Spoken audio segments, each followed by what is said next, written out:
Welcome back everyone. This is my devlog where we are developing 1001 Nights, a remake of the game Magic Carpet 1001. And today I'm going to show you how we get our debugging tools ready for action. So here we have the MESEN emulator, and if we open the debug menu, there is a script window option, and that will give us an example script. But if you go to the Lua folder inside our Magic Carpet repository, there is a script called Objects. If we open that, you see an overlay on top of the screen, and when I play the game, you'll see a lot of information being displayed. Let's go. Okay, so let me give it a little bit more room. There you go. So you can see we have 7 objects besides the player. So the player is here. The top left corner of each one represents the X and Y coordinates, and this blue box is the collision box.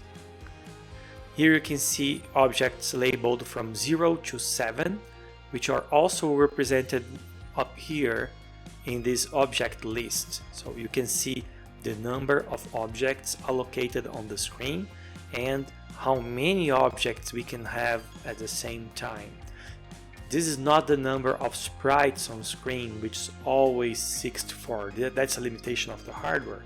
But we can manage as many objects as we want inside a timing window given by the vertical refresh rate.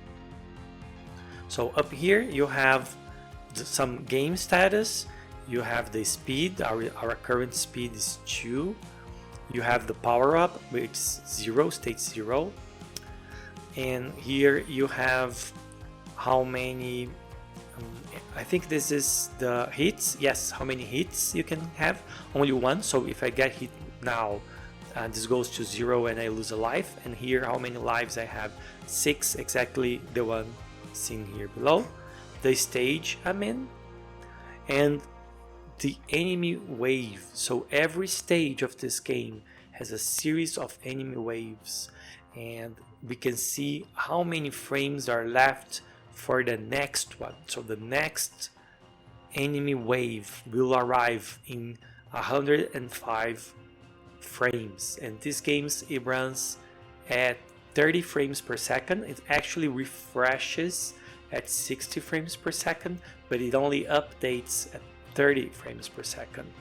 And this is something that I want to change, by the way. So let's play for a while. I will use the cheat code for getting power faster, so you can see the power up there growing. And let me take us to level 4 in power. There you go. There you go. Now you can see that the screen gets full pretty fast. That's even more so because when I say how many objects we have on screen, I'm also counting the enemy's shots. I'm not counting my arrows. So up there is nothing about the player and its ammunition, but you can see that every other kind of object counts. There you go. Now see, there's one object which is the life, and I just grabbed it.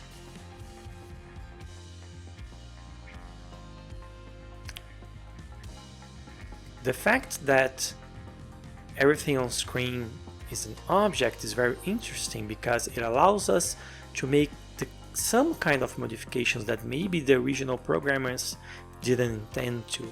For instance, now I got a heart, and you can see that my health, which is the 8 up there, is 5. So I can take 4 hits before I lose a life.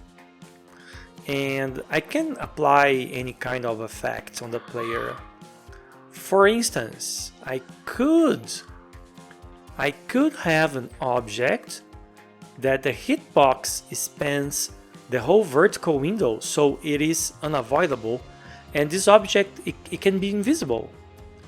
And when I collide with it, I can make some effect happen, not only on the player, but also on the background. That allows me to control which part of the stage we are.